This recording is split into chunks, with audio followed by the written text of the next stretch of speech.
सहाबी बाबा फरमाने लगे कि जिन्नात समुंदर के नीचे रहते हैं, कब्रों के नीचे रहते हैं। जिन्नात का कब्रों के नीचे रहने का एक वाकया खुद ही सुनाया। फरमाने लगे कि एक दफा हमारे एक इंसान दोस्त इस दुनिया से रुखसत हुए, फौत हुए। मैं इनकी तदफीन में इनके साथ था। जब मैं इनकी तदफीन के लिए वहां गया तो वो दफन कर दिए गए।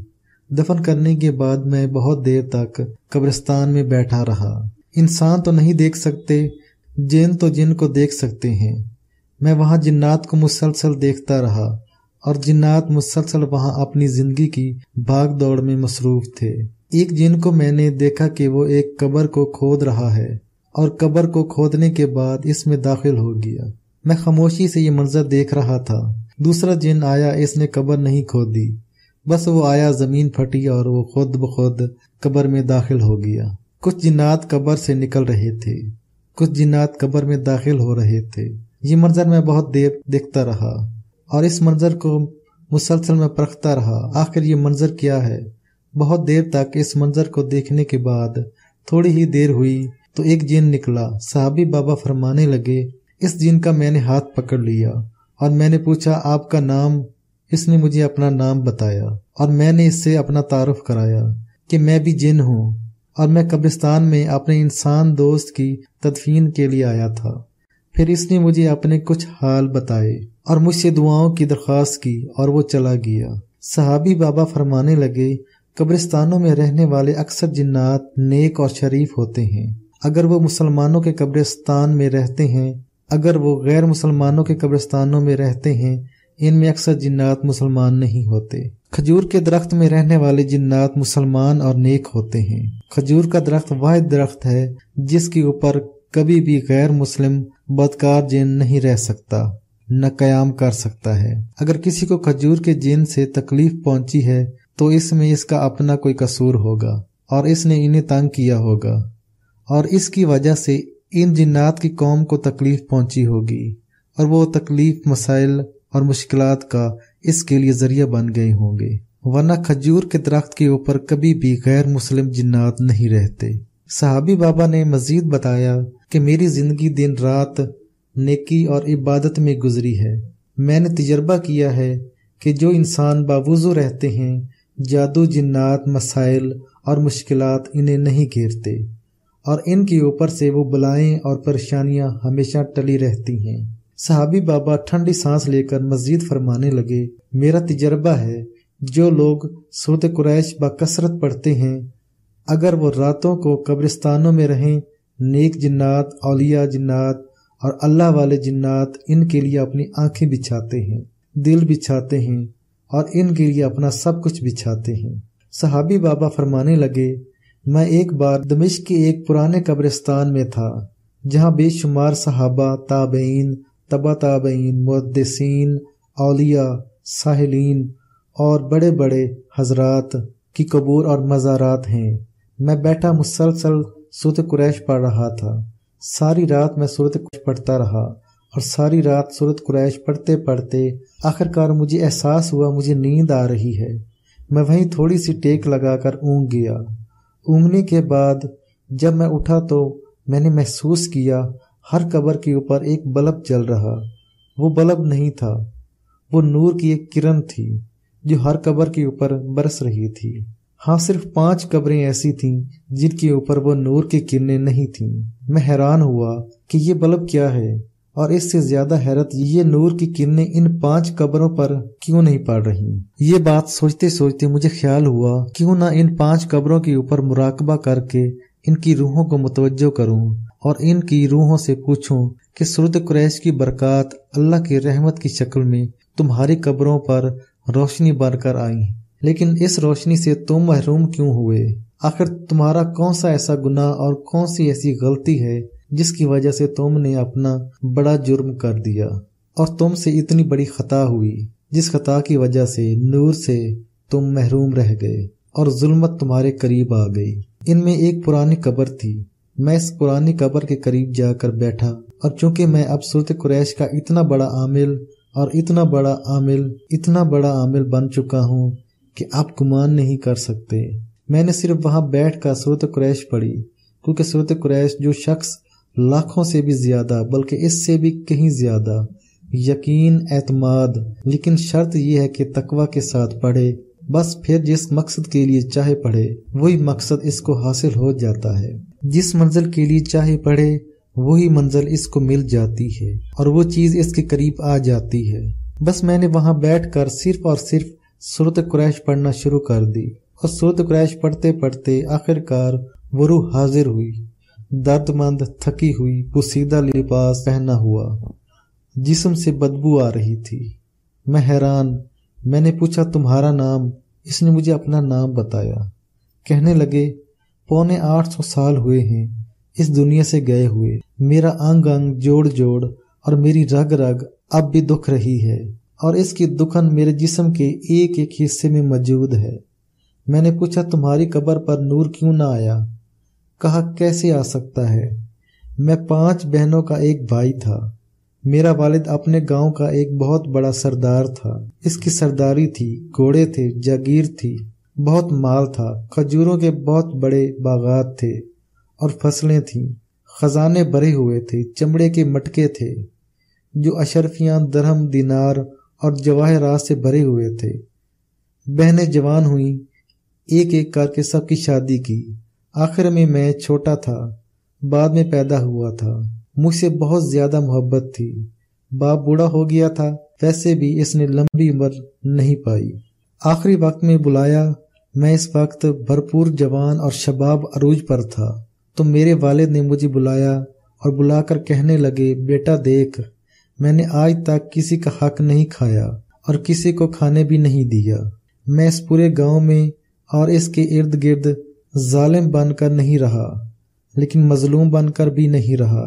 अपने आप को मैंने इतना कमजोर नहीं किया कि कोई खामखा आकर मुझे जालिम कहना शुरू कर दे या मुझे तकलीफ देना शुरू कर दे। लेकिन बेटा ख्याल करना, बहनों का हिस्सा पूरा देना। मुझे महसूस हो रहा है मेरी जिंदगी वफा नहीं कर रही और मैं अनकरीब इस दुनिया से रुखसत होने वाला हूँ।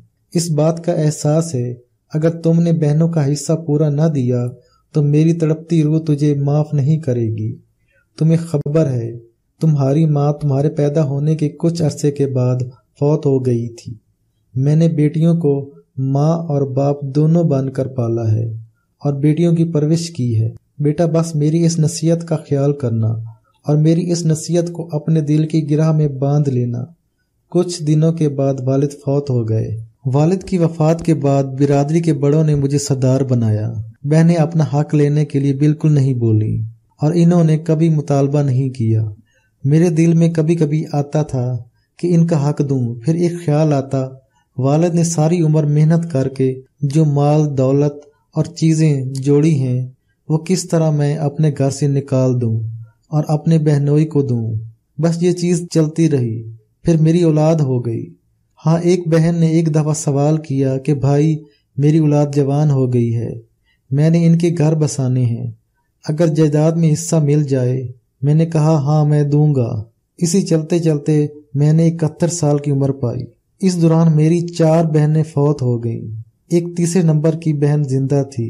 मैंने किसी को इसका हक न दिया और मुझे एहसास था, कभी कभी रात को वालिद ख्वाब में आकर मुझे डांटते थे, तनबीह करते थे, मलामत करते थे और कहते थे कि नालायक, बहनों का हक मारकर तू कैसे सुरखरू हो सकता है और बहनों का हक मारकर तू कैसे अपनी कब्र को ठंडा कर सकता है। मेरी रूह तुझे कभी माफ नहीं करेगी। देख, मैंने कभी जानवर का हक नहीं खाया। हमारे घर एक कुत्ता था, मैं पहले कुत्ते को खिलाता था, फिर खुद खाता था। एक बिल्ली होती थी, मैं पहले बिल्ली को खिलाता था, फिर खुद खाता था। मैं घोड़ों के खाने का ख्याल रखता था, मैं जानवरों के खाने का ख्याल रखता था। अगर मेरे खेत में परिंदे दाना चुग जाते थे और मेरे गुलाम इन परिंदों का पीछा करते तो मैं इन्हें परिंदों का पीछा करने से रोकता था। मैंने तो जानवरों का हक न खाया, तू इंसानों का और फिर अपने खूनी रिश्तों और बहनों का हक खा रहा। कई बार, बल्कि बार बार, कोई हफ्ता ऐसा न गुजरा होगा कि मेरे वालिद ने मुझे तनबीह, मलामत न की हो और डांटा न हो। मैं इरादा भी करता, फिर शैतानी वसाफस, माल और दौलत की मोहब्बत मुझे इस काम से रोकती। यूं दिन रात गुजरते रहे और मैं अपनी जिंदगी की बहारें देखकर अपनी औलाद को अपनी आंखों के सामने जवान होता देख रहा था। अफसोस की बात तो ये है कि मेरे वालिद ने मुझे बुलाकर नसीहत की, तनबीह की, ख्वाब में बार बार मुलामत की।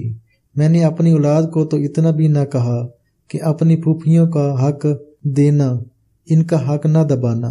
आखिर एक दिन मुझे मौत आ गई और मैं मर गया। बस वो दिन और आज सदियां गुजर गई हैं। वो रूह सिसकने लगी, रोने लगी। इसके सिसकने और रोने से गर्म तेज हवाएं जो मेरे बर्दाश्त से बाहर थीं और कहने लगी, अफसोस तो ये हुआ कि मेरे मरने के बाद मेरे औलाद के पास न घोड़े रहे, न जानवर, न रिज्क रहा, न माल, न चीजें, न हवेली। सब चीजें खत्म हो गईं और सब कुछ लुट गया और सब कुछ मेरा खत्म हो गया। मैं आग में जल रहा हूँ। अपनी बहनों को हिस्सा न देना, वो भी महरूम रहीं, मेरी नस्लें भी महरूम रहीं। सहाबी बाबा ये बात सुनाते हुए ज़ारो कतार रो रहे थे। इनकी आंखें, इनका दामन भीग गया। फरमाने लगे, मैं इस कब्र से उठा, दूसरी कब्र पर गया, मुराकबा किया। मैंने सूरत कुरैश पढ़ रहा था। सूरत कुरैश पढ़ते ही वो रूह उठी और कहने लगी कि मेरा हाल क्या पूछते हो, कोई नेक तो आया। इतनी मुद्दत गुजर गई मुझे कब्र में क़यामत का इंतजार करते हुए।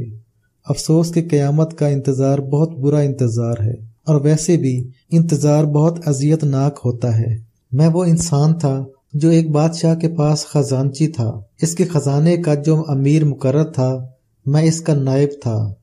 मैं बादशाह के खजाने से रोज कोई ना कोई चीज लाता था जो कि मेरी नहीं होती थी, खजाने की होती थी, और वो खजाना मैंने अपना समझ लिया था। हालांकि जो अमीर इस पर मुकर्रर था वो निहायत अमीन और अमानतदार था। इसने आज तक एक चीज न ली और एक जरा भी इसने अपने ऊपर हराम कर दिया, और वाकई ऐसा हुआ। लेकिन जो चीज मुझे मिलती थी ले लेता था। मैंने आज तक इसको अपने लिए क्यों हलाल समझ लिया। मेरी नस्लें और औलादें इसी माल पर पलती रहीं। हालांकि खजाने की खिदमत पर मुझे माकूल मुआवजा देते थे। मैं अपने मुआवजे को खाक करता रहा और हराम मिलाता रहा। यूं जिंदगी गुजर गई। मेरी मौत बहुत बहुत बुरी, घटिया और खतरनाक हुई। मैं अपनी मौत का तज़किरा आपको क्या सुनाऊं। मैं इस वक्त इतना कहूंगा कि मैं माले हराम की भेंट चढ़ गया और माले हराम से मुझे आज तक कोई सुख नसीब न हुआ।